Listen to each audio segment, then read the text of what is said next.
to think it was your last will and testament, but you know.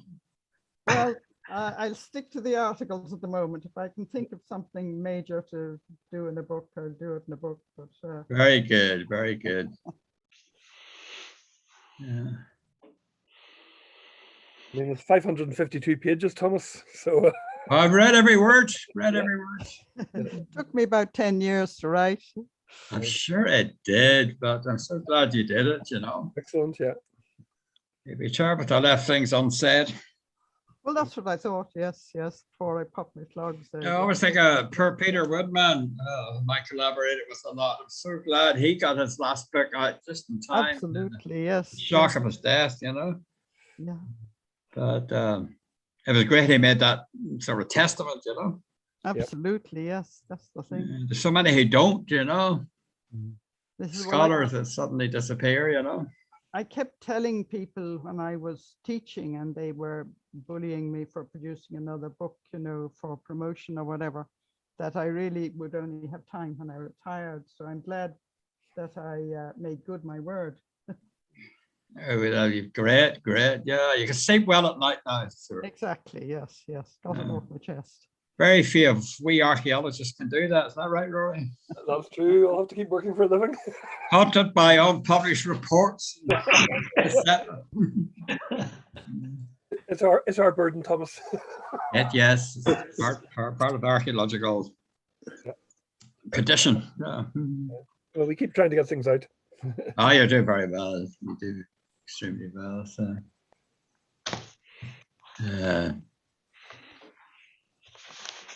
Have you many at the lecture here? I can't see. Many what? Many in attendance for the.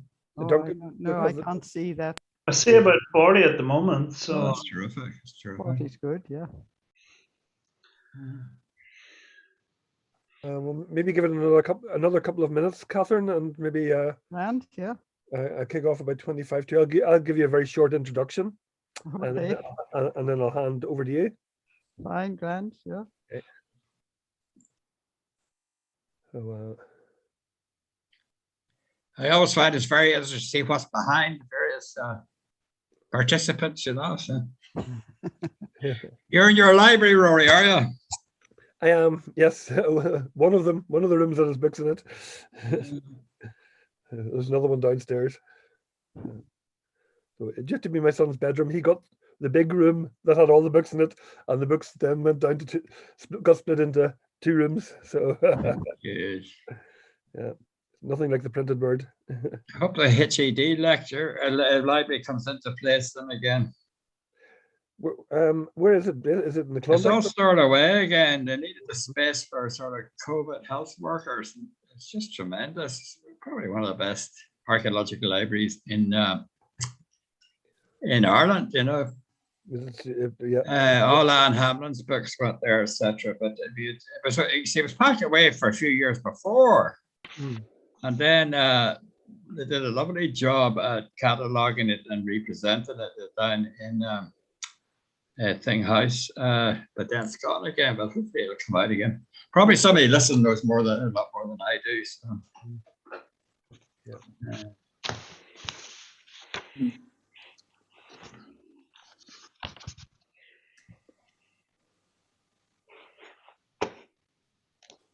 You're not from Rory at the dig there, are you?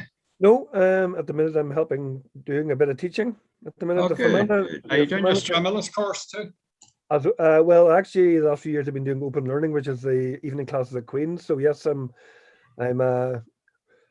this week will be the early Christian and Viking Ireland. Fantastic. Catherine could contribute to that, I'm sure. Yes. It's later than that, really. Well, I give out bibliographies for every class, and you are in the bibliography, Catherine. I should hope so. So made a massive contribution to archaeology. Absolutely. Okay. Duncan, maybe we'll kick off. Yeah, we seem to have gone quiet on people coming in. Okay. Right. Am I good to go yet? Yeah. Okay. Way to go. Okay. Well, okay. Good evening, ladies and gentlemen, to our October lecture, and it gives me great pleasure tonight to have Dr. Katharine Simms speaking to us. Those of you who have a knowledge of medieval Ireland will know that she is an expert. And I was just looking at books on my bookshelf. Her publications include medieval Gaelic sources and from kings to warlords. And her magnum opus, which was published last year in 2020, Gaelic Ulster in the Middle Ages, History, Culture and Society, which is absolutely astonishing book. And it was reviewed in the UAS newsletter in Christmas 2020-21. So if anyone wants to look up those reviews, and I see Katharine is well known for her books and for her publications. And for many years she taught, lectured in medieval history at Trinity College Dublin. And tonight she's going to talk about the transitory character of society in Gaelic Ulster, the written evidence for structures not so easily studied by archaeology. So I'm going to hand you over to Dr. Katharine Simms. Thank you. I believe there used to be a certain rivalry between historians and archaeologists as to the relative reliability of written sources and material remains. And as someone who has made considerable use of bardic poetry from my own research, I would be the last to deny that it can draw a misleading picture. For example, can I get this? Now, sorry, I'm trying to move on there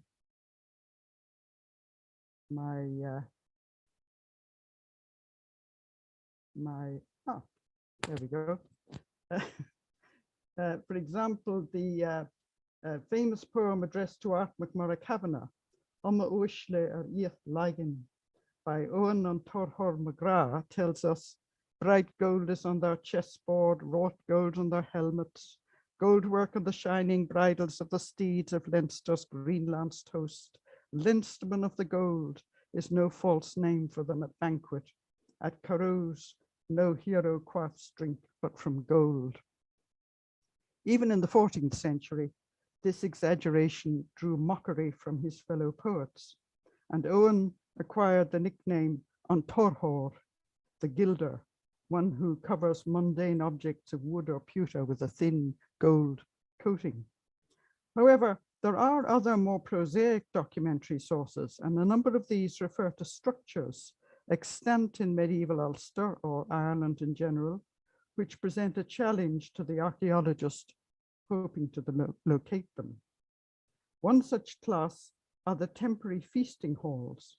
In the 12th century, the English chronicler Roger Howden, or Hoveden, tells us that when Henry II came with his army to Dublin, he ordered to be built near the church of St. Andrew the Apostle, without the city of Dublin, a royal palace for his own use, constructed with wonderful skill of peeled osiers according to the custom of that country. And he used it to entertain the nobles of Ireland to a Christmas feast. Although the location is given with surprising precision as being near St. Andrew's Church, where the Dublin Ostmen had a mound of assembly or thingmoot, no one has claimed to find a trace of this temporary structure. Since we're told this type of wickerwork banqueting hall was built according to Irish custom, we should probably envisage the same kind of structure in relation to references in the annals to Easter houses, which also occur in the 12th century. Easter and Christmas, and to a lesser extent Whitsuntide, the great church festivals, were also occasions for Irish chieftains to entertain their nobles to great feasts. And the fact that in one case we're told that the Easter house collapsed on the king and his guests reinforces the impression of a temporary structure. Later in the 14th century, now, can I get this thing to go? Yes.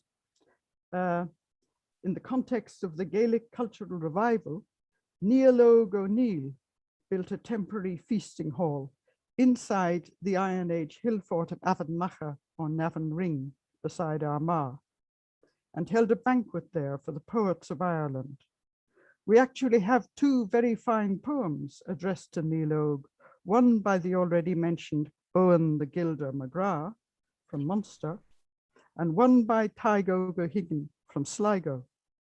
The first states that Cuchulain's fortress will once again give feasts to the nobles of the land, and the second calls Níl Óg O'Neill King of the Ullahs, a worthy successor of Crahall MacNiassa, the legendary king who reigned from Avonmacha, suggesting these poems were deliberately composed to grace this very event. But in spite of the fact that the summit of the hill at Navan Ring has been extensively excavated, no trace of this temporary banqueting hall has been identified. The only possible relic of the event is a wooden drinking cup. Oh, I've gone. How do I get back? There we are. A wooden drinking cup, which was casually picked up on the hill in the 19th century. The idea that a secular chieftain should issue an invitation to all the poets of Ireland to attend a banquet provided for their sole benefit was an innovation in the 14th century, a development of the earlier school invitation, where an eminent Oliver poetry would invite all the other poets in Ireland to feast at his school, and then competitively recite their poems to see which was adjudged the best. The first general invitation to be hosted by a secular chief was the Christmas feast given to the learned classes of Ireland by William O'Kelly in 1351 to celebrate the completion of his castle on the banks of the Shannon.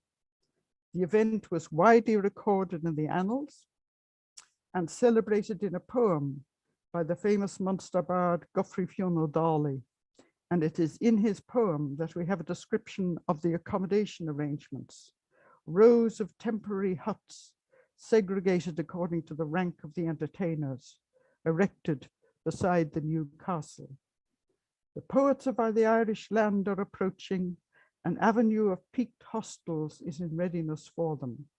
Hard by that, a separate street for the musicians.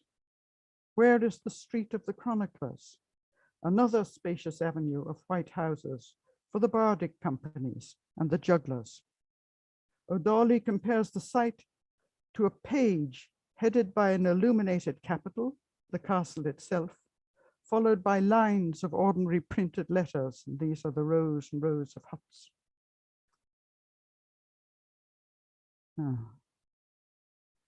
This description of rows of huts segregated by the rank of the entertainers, erected beside a lord's chief seat, is found in a traditional 16th century account of the house of O'Neill, Mór O'Neill, King of the Irish of Ulster, who died in 1364.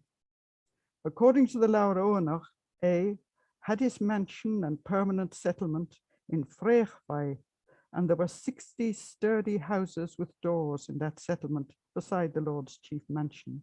That is, 20 houses in which sages, professors, and poets of Ireland were awarded, and 40 houses in which were awarded bardic bands and strangers and lower paid people in general. As a description of everyday life in a lord's fortress, this would be a wild exaggeration. But if we take this as a vague memory of the fact that O'Neill, who was a contemporary of William O'Kelly, had imitated him in issuing a general invitation to a feast for the learned classes on some occasion, this would make perfect sense. As we have seen, his grandson, Níl Óg, was to do exactly that in 1387. The location of Creaght, apparently the O'Neill's chief seat before they fortified Dungannon, is uncertain, although the editor of the Laur Óenach suggests it was somewhere near Agha. Again, we have an extant a fine poem to O'Neill by the Munster poet Moiler Bachat McGrath, a contemporary and one-time friend of Geoffrey Fionn O'Donnell, which may have been composed for such an occasion. Archaeologists have located and discussed Fulach the Fear trenches of burnt soil surrounded by fire-damaged stones as sites used from the Neolithic period to the Middle Ages for open-air cooking, either by roasting or boiling, in the latter case filling the trench with water and then heating it with red-hot stones. But I've not seen reports of traces of the Fianvotha, the hunting or campaign huts, which literary sources suggest would have accompanied such sites of open-air cookery. An early 13th century poem to King Cahal Croviarig O'Connor describes Neil of the Nine Hostages and his brothers constructing and thatching a fianvoth as a preliminary to roasting a wild boar. A poem addressed to Brian MacDermott of Moylurg about 1605 refers to fianvotha fullachta, cooking pit huts, as an uncomfortable wartime substitute for the Lord's palace filled with a youthful company in peacetime. Most frequently in the poetry, fianvotha are mentioned in connection with war parties, sheltering in the woods in preparation for launching a dawn raid on their enemy. In the poet's imagination, it's almost always raining on these occasions, and the warriors are praised for their endurance. About 1300 AD, the chief of Talachachach or Tullyhaw, County Cavan, Manus Magauran, is depicted camping during a cattle raid. Father Lambert McKenna, the translator of this poem, phrases this rather loosely. Manus, son of Donacha, makes his home in a wood. Withered leaves cling to his hair. He lies down on his purple shaggy cloak, and the ripe nuts of the moist hazel branches drop on his chest. But the Irish at this point has the phrase tach cuille, a wood house, and the detail of the hazelnuts falling on him as he slept suggests the framework was composed of hazel rods, as indeed was the framework of many more permanent huts. A poem to Cormac O'Hara, who died in 1612, explicitly refers to huts made of rods as his campaign accommodation. Fianvotha, however, could be even more makeshift. At times, particularly in the case of raiding armies who arrived by ship and bivouacked on the sandy shore, were given to understand that the framework of the campaigning huts was formed of the soldiers' own spears, in which case some shaggy cloaks may have been thrown over them instead of thatch. In the case of the 17th century campaigner Brian McCullough McMahon, the poet is explicit. Strange indeed is the sleeping house for the son of the king of the land of Farney, an abode of tapering spears and javelins. The house serves as a protection against ice. Interestingly, we have an outsider's view of medieval Irish warfare from the 14th century chronicler Jean Froissart, who visited the court of Richard II and fell into conversation with an Anglo-Irish interpreter who had been campaigning in Ireland with Sir William of Windsor. And he was told, "It is hard to find a way of making war on the Irish effectively, for unless they choose, there's no one there to fight, and there are no towns to be found. The Irish hide in woods and forests where they live in holes dug under the trees or in bushes and thickets like wild animals." The reference here to holes dug under trees may be significant. I once had a mature student in my Gaelic Society lecture course who belonged to the itinerant community, and he told me that in his grandparents' time, it was common to dig a trench, bend hazel rods into a series of hoops and cover the hole with a tarpaulin to make a barrel-shaped tent. Perhaps in medieval times, the pursuing English army would come across such trenches in the woods and assume the Irish lived in them permanently. Even when not on campaign, the houses of the plain people of Ireland were scarcely more enduring. The excavations at Deer Park Farms, written up by Chris Lynn and J.A. McDowell, uncovered startlingly well-preserved remains of post and wattle houses due to the damp conditions similar to the wood quay site. Some striking parallels could be drawn with descriptions of the size and construction of the houses of free landowners in the early 8th century law tracts. For my present discussion, however, the more interesting feature of the descriptions in the early Irish law tracts related to the houses of the peasantry, the serfs and tenants of the free landowners.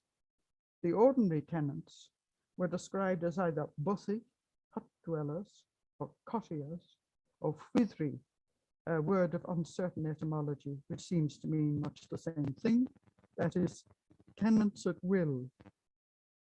These tenants were sharecroppers, and as people who were not themselves landowners, they had no independent status before the law courts. So it would appear they were subject to the judgment and protection of their landlord for the time being. But they were personally free in the sense that they could change tenancy from one landlord to another. And indeed, it was in their interest to do so, because a tenant family that remained on the same farm under the same landlord for 3 or more generations became classed as serfs. That is, they became part of the heritable wealth of the landlord's family, bound to the soil and forbidden to leave and take up a tenancy with anyone else. In terms of the material culture, the interesting point is that these serfs were distinguished from the tenants at will by the name senchléithe, old hurdles or old wickerwork huts, which strongly suggests that if you came on a visit to a landlord's estate, you would instantly perceive a difference between the newly erected huts of this year's tenants at will and the aging hurdles of his hereditary serfs, whose huts were built some generations earlier. But this distinction might not be obvious if the hut sites were being excavated centuries later. After the advent of the Anglo-Normans, there are signs that the distinction between personally free tenants at will and serfs who were bound to the soil may have been eroded in areas where English common law applied. Already in the Treaty of Windsor in 1175, there is a clause by which the English king insisted that tenants who had fled their holdings on the newly conquered lands should be forced to return and take up their old farms, so that the new Norman lords could draw profit from them. In the opening years of the 14th century, the record of a lawsuit shows an Irish tenant unsuccessfully attempting to change landlords before being adjudged a serf and forcibly returned to his former holding. And the Hibernicus answered John, I and my household have so much labour in the service of Geoffrey de Brandwood our Lord in divers his works and labours, that I cannot bear this more, nor will bear it henceforth. And at length John going away and taking with him a maidservant of the Hibernicus with a sickle to the harvest of Geoffrey de Brandwood, the Hibernicus enjoined his wife and household to drive all his cattle, 3 cows, 2 heifers, 4 calves, 6 apples or ponies, and 30 sheep, out of the fief of Geoffrey de Brandwood to the land of Geoffrey Savage, who did not love Geoffrey de Brandwood, these people, and they did so. But the end of the lawsuit was that Geoffrey Savage was forced to return the Hibernicus to Geoffrey de Brandwood. However, in Ireland, as elsewhere in Europe in the wake of the Black Death, manpower became scarce and in demand, and farming turned more to pastoralism, while the institute of serfdom gradually died out. By the 15th and 16th century, the only remaining serfs in Ireland seem to have been the tenants of church lands, who cherished their status as church property because it protected them from the taxation and billeting practiced by the secular lords, whose exactions, according to English observers like Edmund Spencer, drove most or many tenants to change their landlords every year or even every half year, for which reason the English said Irish tenants had no inducement to build stone cottages or manure and improve their land. The ecclesiastical tenants of Armagh, however, whose houses may be those appearing on Bartlett's map of the city of Armagh in 1602, may have been old-style senchléithe, occupying old wickerwork huts. Another aspect of society across most of Ulster in the Middle Ages, which encouraged the inhabitants to build slight and temporary residences, was the practice of transhumance, or driving the cattle in summertime into upland rough grazing, which kept them away from the cereal crops ripening beside the winter settlement, while the boolies in the hills were the site of butter and cheese making to take advantage of the summer milk. Around the 1st of November, the herds were driven down again. Some of the cattle were slaughtered and their meat salted for winter consumption, while the milch cows and other prize beasts were set to graze the stubble of the cereal in the winter fields. This was a practice found across Europe, most notably in Switzerland, but the organization differed from place to place. In some societies, only the unmarried youths were sent up into the hills to mind the cattle, while mature adults and children remained behind to hoe the crops. However, an interesting eyewitness account by a refugee from an Armada ship wrecked in Sligo, who traveled through Leitrim up to Derry before taking ship for Scotland, describes finding a group of 30 huts completely deserted beside ripened fields of oats, with the owners coming by day to take in the harvest before returning to their other settlement by night. He says, I met with the lake around which there were about 30 huts, all forsaken and unoccupied. There I wished to pass the night.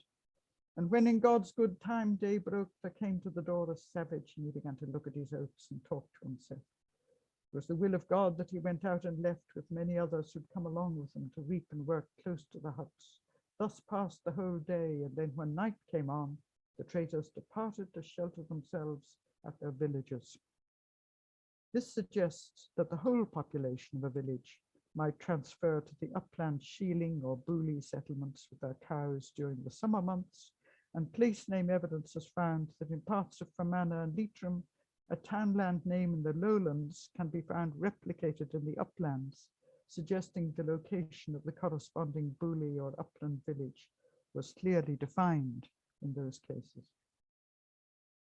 A Catalan pilgrim traveling across Ulster in November 1397 seems to have witnessed the transfer of the herds from the upland pastures to the winter fields and mistaken it for full-on nomadism when he wrote, their dwellings are commonly in the greater part near oxen, and with the oxen they make their dwellings. And every day they go moving through the pastures in the manner of the alums of Barbary and of the land of the Sultan. They issued one day from their towns, and they go many together. However, his phrase, they issued one day from their towns and go many together, sounds more like transhumance, leaving the booley settlements on a fixed day at the end of summer to return to the lowlands for winter. However, the practice of seasonal migration meant that villages already had the organization to migrate for longer distances in times of famine or war. In pre-Norman times, the annals record the population of whole provinces moving to escape local famines, the men of Leinster moving into Munster or the Ulstermen into Leinster. Similarly, the 13th century annals of Connaught recount how disappointed candidates for kingship migrate out of Connaught into Ulster, bringing with them their immediate followers and cattle. These trains of refugees were known as immicotha and typically traveled with women and children and assorted livestock in the center of the column and the fighting men on the outside. A passage in the Annals of Connaught for 1225 makes it quite clear that a migrant train, an imirke, included non-combatants and livestock. It says, Cahal Croviarig's son determined to lead his Gauls, his Anglo-Normans, to follow up the cattle of the Tuatha of Shiel Murray and Clan Tumulty. They plundered Coolcarney and wrought destruction on its cattle and folk on that day. For as many of them as reached the level plains without being drowned were plundered and slain. A pitiful thing. All who went to Ballycong were drowned, and the weirs were found to have their wattles full of drowned children. Some of the refugees, it's Imerkith, of Clan Tumultig, who evaded the Gauls and escaped drowning, went into Tiroli where O'Duda fell on them and left them without a single cow. So we have both the cows and the children as part of the Imirke. However, towards the end of the 14th century, a new word appeared to describe a migrant train of cattle and their owners, and this was creaght or creaght, apparently deriving from the word creagh, an amassing together or conglomeration. Descriptions of the incident where the word is first recorded in 1390 show that contemporaries saw this as a kind of migration or imirke, but it did not denote fugitives from famine or war. Rather, it was an aggressive band of landless warriors bringing their followers and cattle into a neighboring territory to graze and take possession of land there, as we hear. The Clan Murtach and Telach Dunkre made a forcible migration, Imirke Njert, into the country of the Minch O'Rourke. O'Rourke got word of this in Glengavlin. He conveyed his trains, Imirkeche, the Bretlesh, to the upper end of Kenilluchan, and he made a fierce and victorious attack on those allied princes, and he routed them. Madam Creaght, the Wyn Eshte, as they say in the Annals of Ulster. And he kept on slaughtering their cattle from Beilahaderi Dufthik to the top of the Breffni Hills.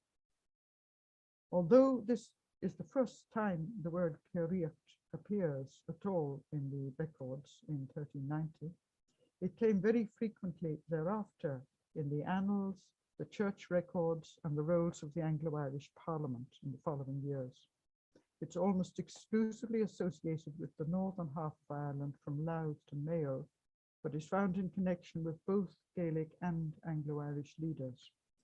It describes the mixed herds of cattle, sheep, and goats belonging to the followers of a particular leader, the head of a creaght, who is temporarily or permanently rootless and brings his people to graze on other people's lands, either as trespassers or in exchange for rents and or military service. This head of a creaght may be a political exile, a mercenary captain, or a master poet, or he may be an aggressive invader in wartime.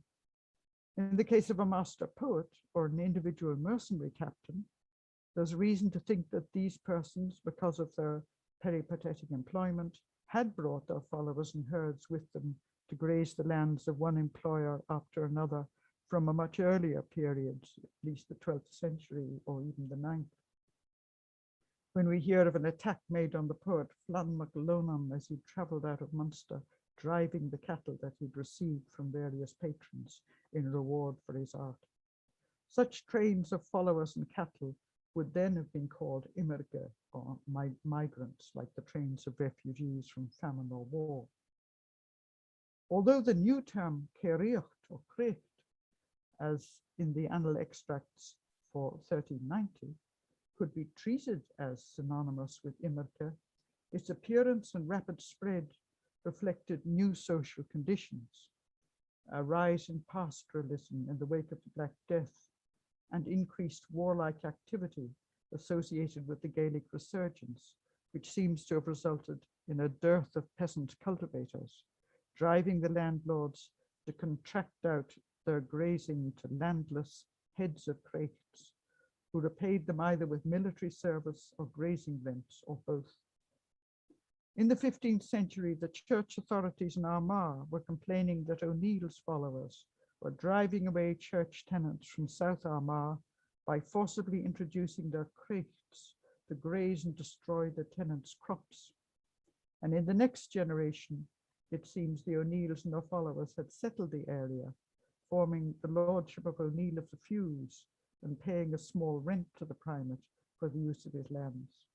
By 1610, Sir Toby Caulfield, who had been appointed to collect the rents formerly due to the great O'Neill after the flight of the Earls in 1607, described the whole of Mid-Ulster as organized under the heads of creaghts, who collected rents from their followers according to the number of cows they were grazing, counted twice a year by O'Neill's officers.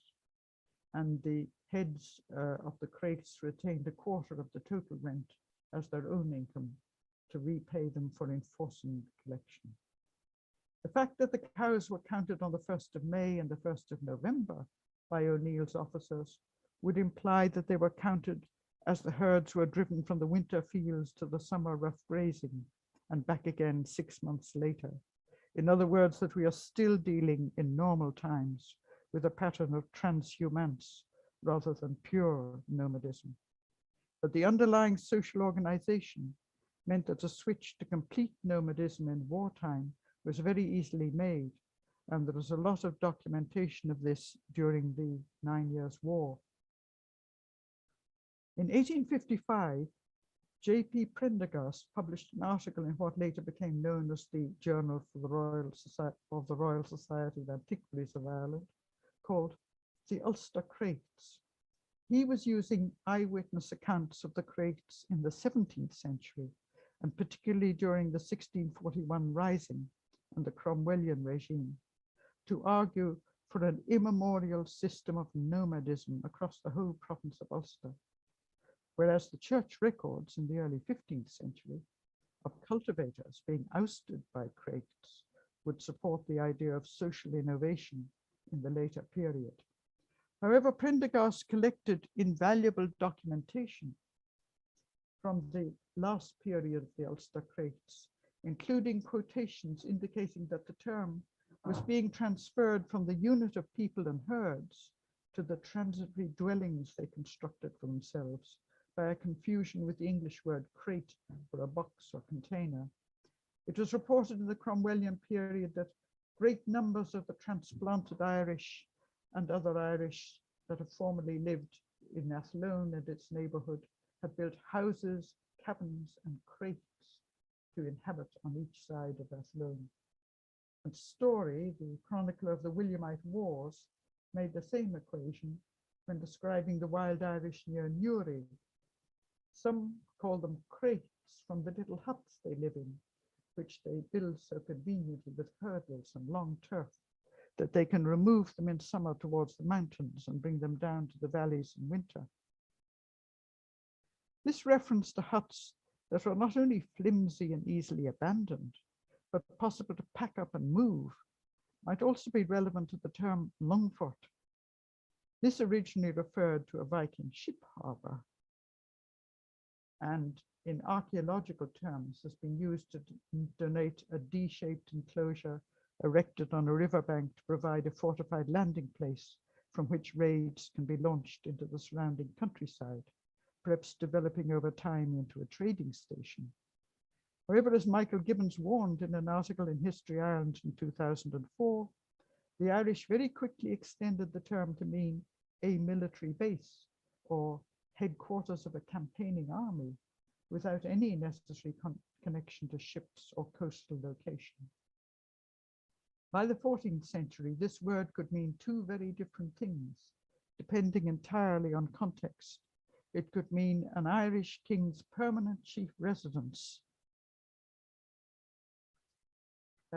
In 1306, the Annals of Connaught record the burning of the moated grange of King A. O'Connor with the words, Rory, son of Cathal O'Connor, had come before this to the stronghold of O'Connor, Longfort, O'Connor, and burned the palace of the King of Connaught together with the houses of the stronghold.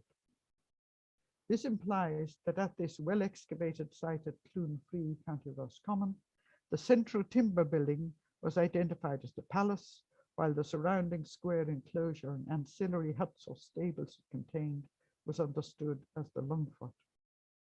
In 1375, the Archbishop of Armagh expressed his concern at a rumour that Neil More O'Neill was planning to establish his manor or Longfort, in Latin manerium sive Longfortum suum, on Avonmachel or Navan Ring, which was then part of church land.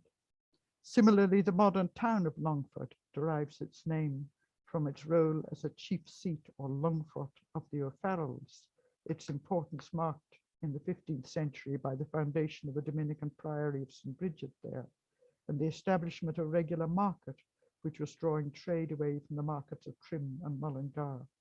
Yet during the same period, Longfort could also be applied to a temporary camp established as a raiding base during campaign, as we hear in the Annals of Ulster in 1368.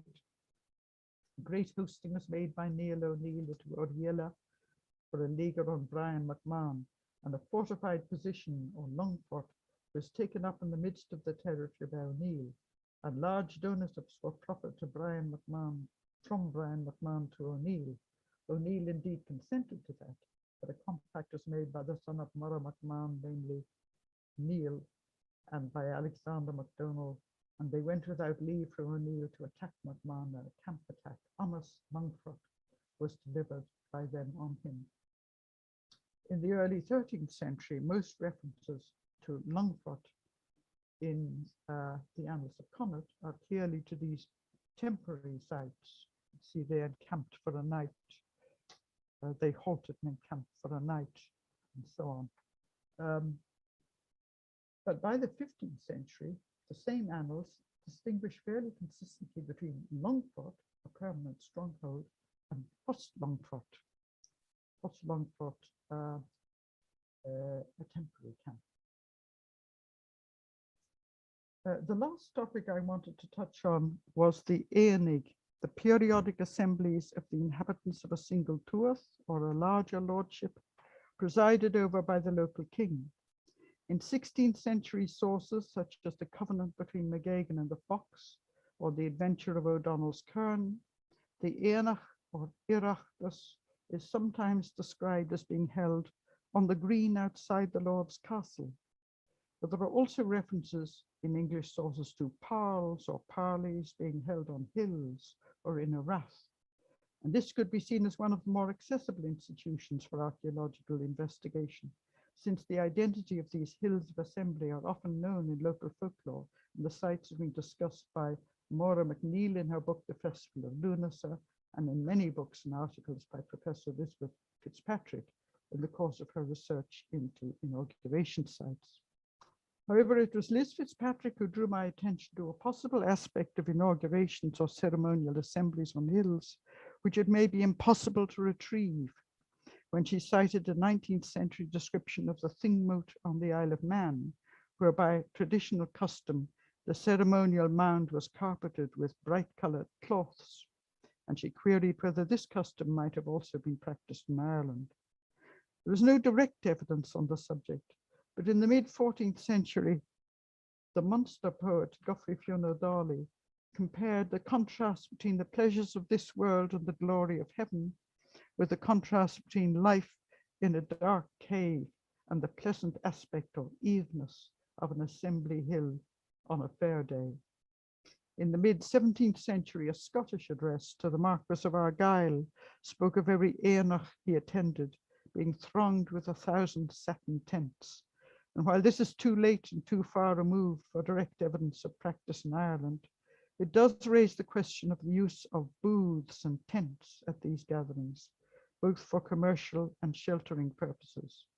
The traditional description of the great Éannig Tailteann said it was held for a fortnight before and a fortnight after the 1st of August, which seems an extraordinarily long time in the middle of the harvest season. But when one considers how far some of the attendants would have travelled to get there, from Inishowen to Tiltown in Meath, for example, it would be understandable that the festival itself would last for more than one day. In the Brehon laws, it states that hosting that is proclaimed at a local Éannig gave the free landowners advance notice of 3 days to make preparations, mentioning their need to provide themselves with shoes and equipment. And one wonders if they used the fair to acquire new shoes for the planned hosting. It's typical of this society that virtually all the most important events took place in the open air, in natural surroundings. That is, the inauguration of kings, the administration of civil and criminal justice, the gatherings for expeditions of war, for commerce and matchmaking, for the performative arts, poetry, music, storytelling, gambling, juggling, and prostitution. The only indoor activity mentioned frequently was banqueting and feasting, and even then we hear of temporary, even collapsible halls being used, with equally temporary huts being erected for the artists who came to the feast. For this particular era, set between the stone monuments of prehistory and the churches, castles and towns of the early modern period, archaeology has a vital role to play, as always, in reconstructing the past. But it is a time for which some reference to the evidence of written sources is also particularly useful. Thank you.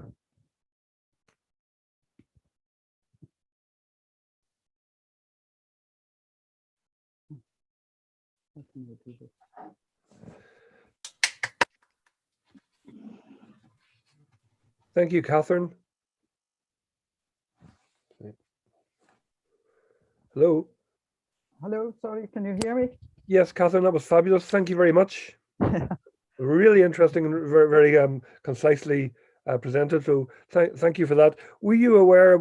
I was wondering about the excavations at Tullagog in 2015.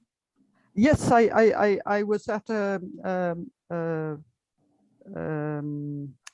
I gave a talk in the Hill of O'Neill, and we went on a exhibition to Tullagog, and they found a feasting hall at the bottom of the hill. I remember a Yes. 15th century one with Drip Gully. rafters and drains, Oh, yes, and yeah. gutters and things. Yeah, it is the subject of an Archaeology Ireland Heritage Guide that came out this year, actually. I was actually wondering about writing to them to get permission to use some of the reconstructions for the illustration of my book, but in the end, the publisher was a bit worried about how many pictures I had, and I had to keep cutting things out. Right. So I never did. I don't know if you subscribe to Archaeology Ireland, but it's Heritage Guide number 93. Oh, great, yes. I don't actually, I'm not a regular subscriber, no. Yes. Yeah, it came out in June this year, so it's and it's all about Tullagog, and there's some information on the excavations and a kind of the picture of the reconstruction of the hall, shall we say? So yes, as I say, I was privileged to see the picture of the reconstruction of the hall, all right. Yeah. But yes, I didn't. I haven't seen the article. So there is archaeological remains starting to come up. So we were living in interesting times, shall we say? Oh, absolutely. Yes, yes. I was delighted. It sort of reinforced some of the descriptions of the more permanent halls that you get in the bardic poetry as well. I had an article on house poems, which it fitted in very nicely with. Oh, very good. Would you take some questions now, please? Absolutely, yeah. Okay. Would anyone like to give Katharine a question?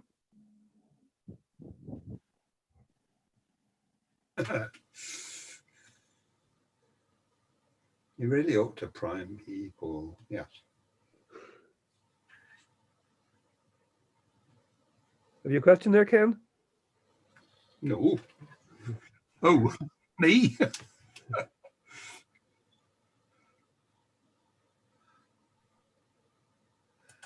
Yeah.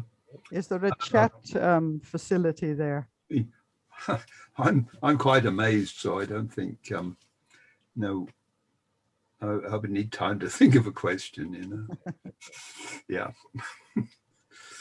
Anyone else like to ask Katharine a question about what you're talking about tonight?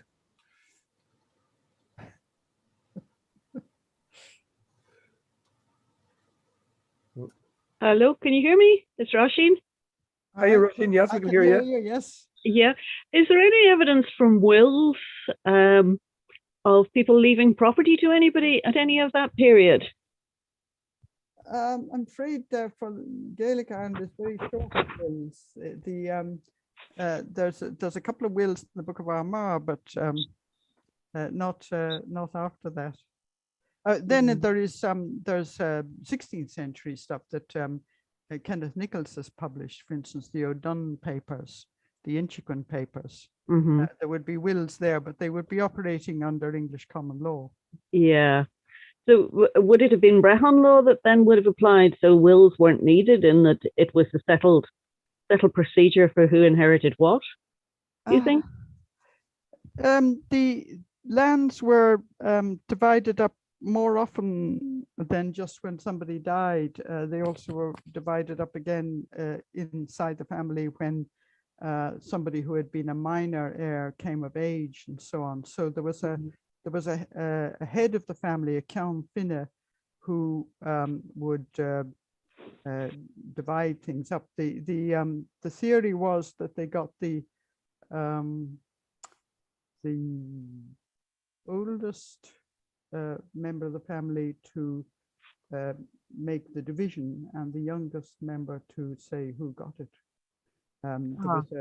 There was a thing where they tried to keep it arbitrary or impartial. Yeah, so it could fit the circumstances. Yes, exactly. Yeah, So more that there was sensible system in many ways.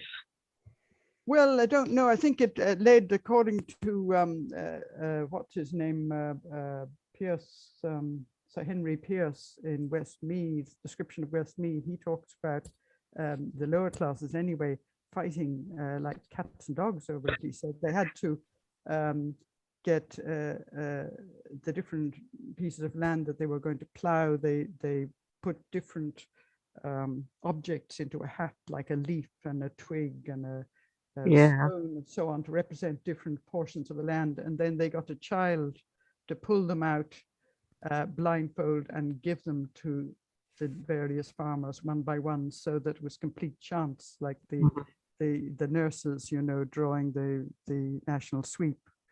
Yeah. You may be sure that where there's land to be divided, and there's families that will be roused. This is it. Yes, yes. Make money for the lawyers. Yeah.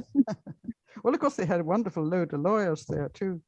You can't have society without lawyers. I keep telling the archaeologists that. Thank you. Okay, would anyone else like to ask Katharine a question?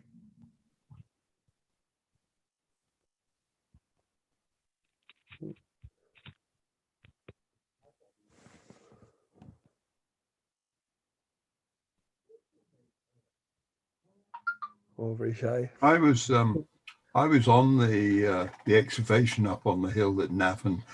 I was just thinking that a temporary feasting hall would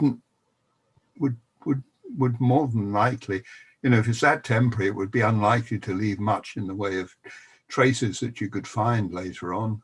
Exactly, that was it. Because I said that so boldly because I was at the time talking to Chris Lynn, who was taking us around the top of the hill, and I asked him any sign of anything that this place was. I mean, it sounds as if it was only used for one actual event, really. A bit like a tent, although there might be a ring of stake holes, but they could easily get ploughed out.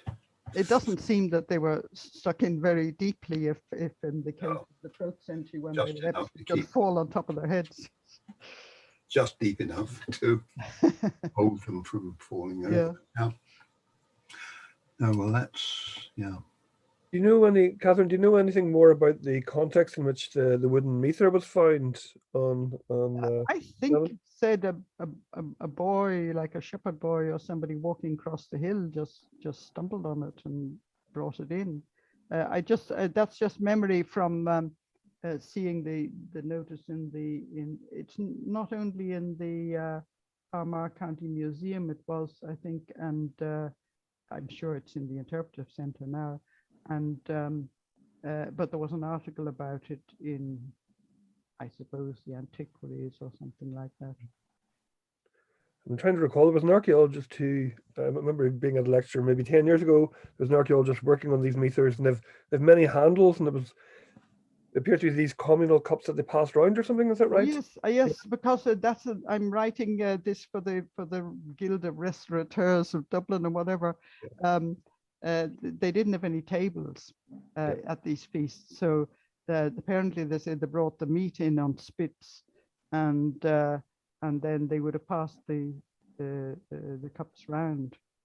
And so actually having 4 handles is very good, because the person who's giving it away has 2 hands on, and the other person who's receiving it grabs the other 2 hands.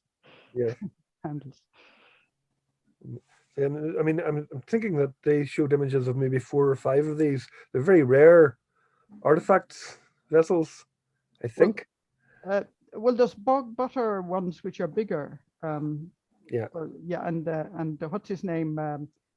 So Toby Caulfield says they paid their rent in this butter that they kept buried in the bog for half the year, and he said it was absolutely horrible tasting. That's the kind of thing you can get from written sources. Well, it sounds like somebody who's not used to buttermilk. You know? Yeah, yeah. Yeah. So, Is there any evidence from Europe of a similar sort of society, people not settling in town, apart from transhumance? There is transhumance, of course. Yeah.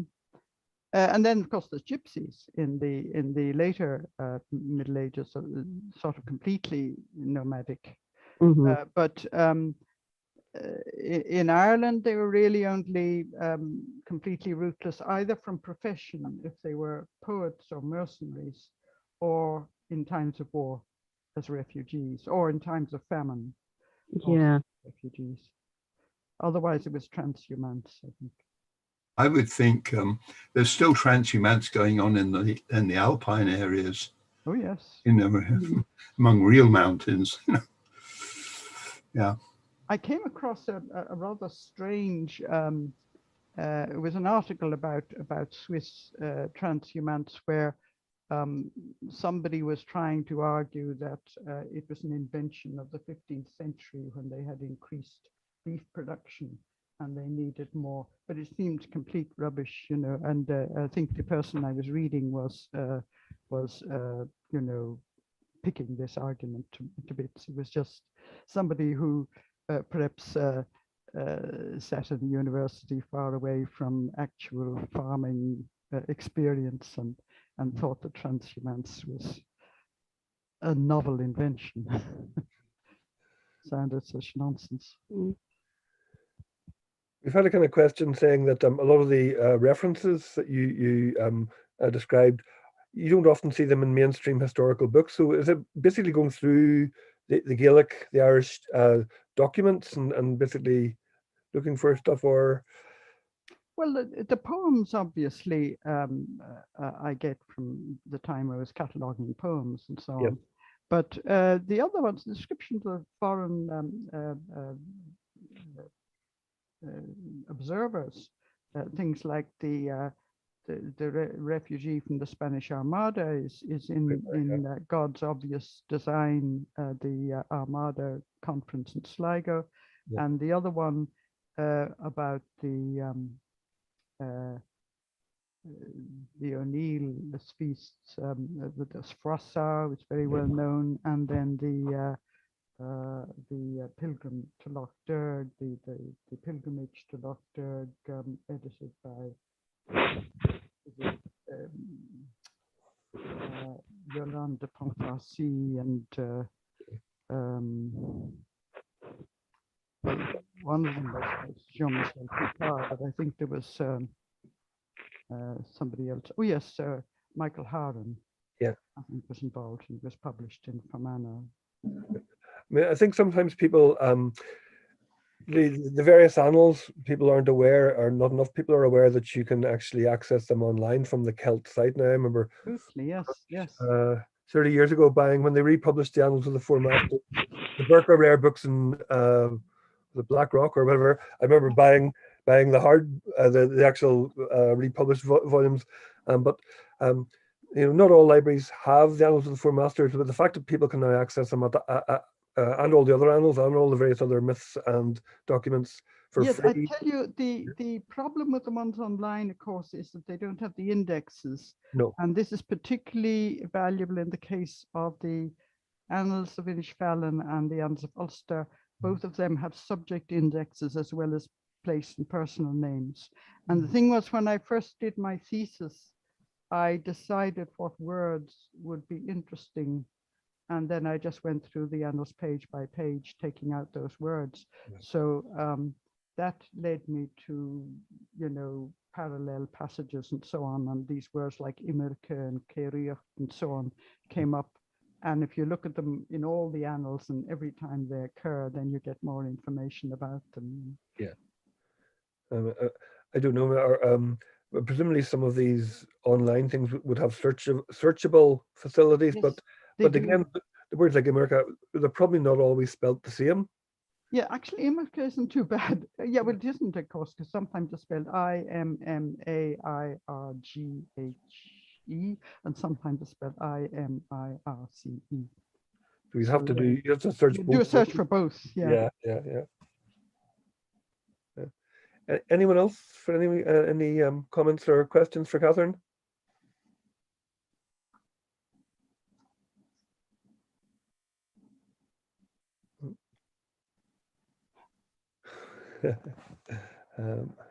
Can I ask about the origins of the word Longfort?